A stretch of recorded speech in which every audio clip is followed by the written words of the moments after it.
Welcome back to Cutting Edge Consciousness, thought-provoking discussions and bold ideas from the edge of possibility. Hello there, we are back here on Cutting Edge Consciousness.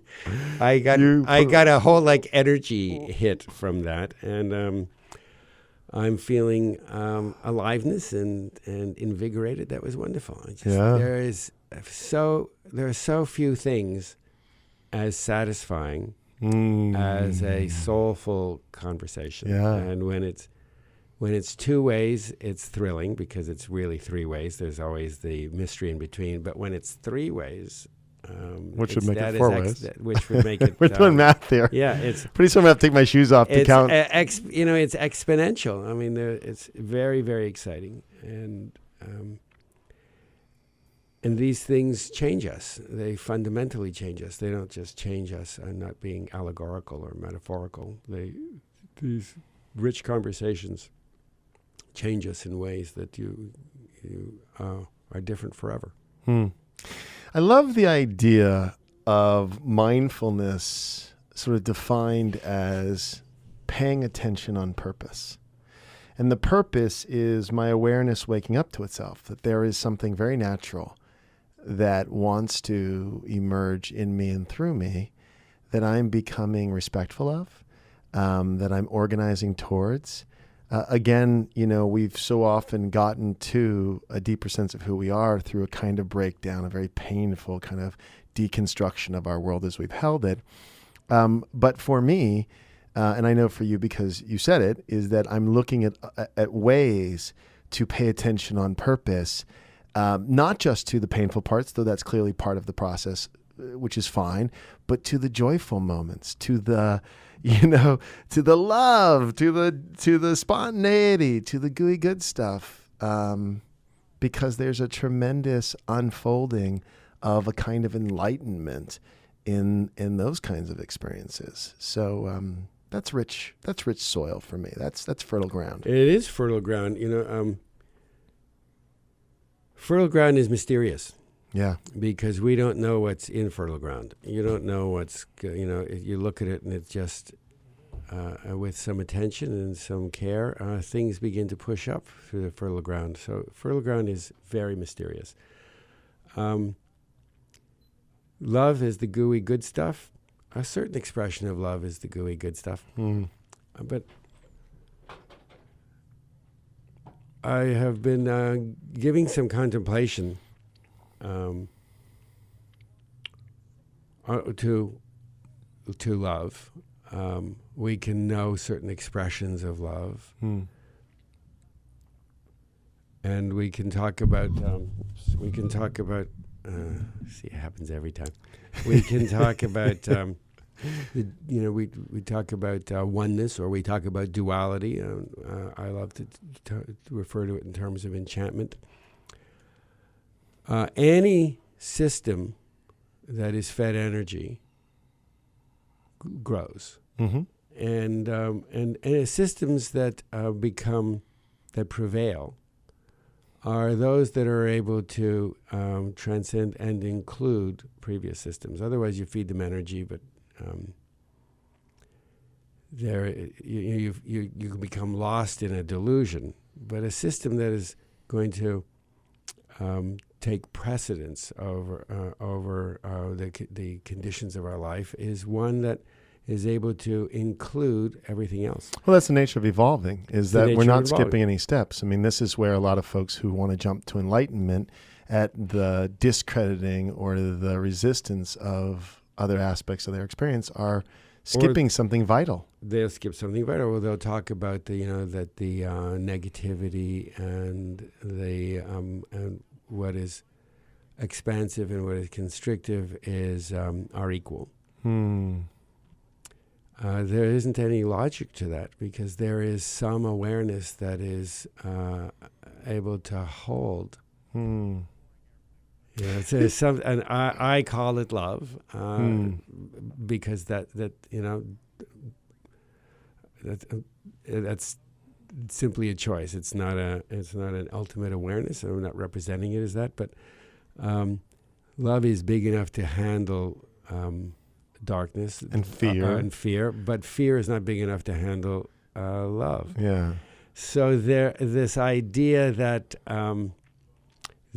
these dual states, they exist inside of something that is developmental, and the mindfulness begins to open us to this mysterious ground, which is an unfortunate metaphor, to some experience of something dimensionally that is at this point beyond our perception and conception, and yet we are beginning to have a relationship with it. Something that can hold duality, that awareness. And so mindfulness is a course heading. Love it. It empowers us to lift beyond the Punch and Judy show. Well, and what we said earlier, which is the deepening our attention. So that's a critical part of mindfulness, is not just, it's not just paying attention, it's how we pay attention. And that even the paying attention, and we know this with mindfulness practices, having done some mindfulness practices over the course of years myself, that it deepens. But one of the misnomers, and I think this is typical of people who I want to start meditating. Oh, I'm not good at it, right? Because the illusion is that a long-term meditator doesn't have a thought barrages. No, of course you do. But the relationship with the thought barrages is not as dramatic. It's not that big of a deal. And there's a deepening of attention. So it's like, it's not a process that you conquer or master. It's something it's that... not an outcome driven. It's not outcome driven. I'm making this mindfulness movie about mindfulness. I know a little about that. You do know a little bit, I've been paying attention deeply, Barnet. And so I'm at a stage now that I have notes and input from the distribution people, and so they want this child who's experiencing mindfulness. They want his life to, in 4 days, they want his life to look different because they have these models of how drama works. Oh, right. They want the triumph at the end. This is supposed to be the cure, and he will live happily ever after.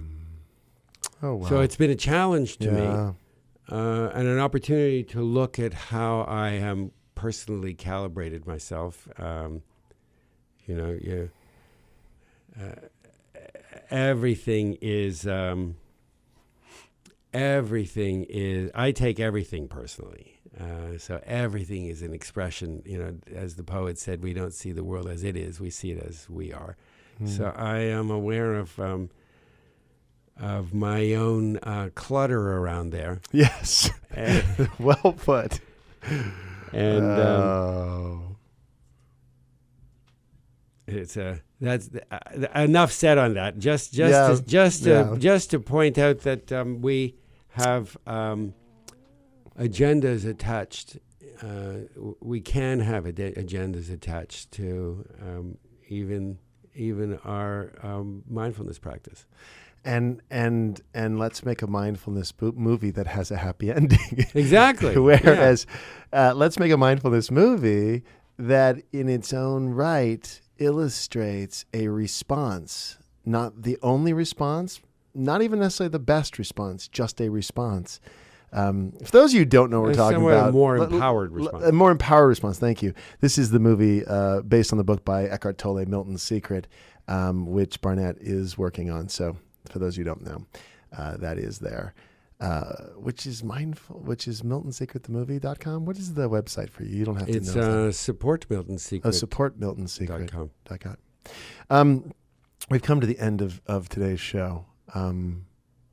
Have about a minute left. We do? What should we do with it? You want to sing? Tell another dog joke. No, I'm kidding. I love that dog joke. He loves his dog jokes.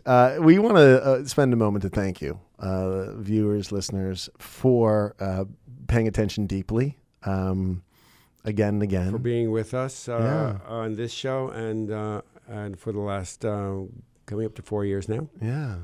We don't take it for granted. It's really it's a joy to do the show. It's an honor to do the show, And we're changed from doing this show. We were talking this morning about how different we are as a result of both doing the show and what it takes in terms of a relationship, what you have to deal with to do a show like this. Yeah. Yeah, and we're always grateful when we hear from our audience that they're changed by it, which we hear often, which is very gratifying, and then for you, Barnet, and absolutely for me personally.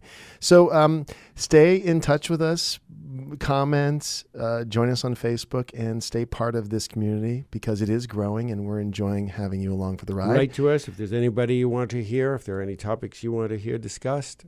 We would love to hear from you. And keep coming back to Cutting Edge Consciousness.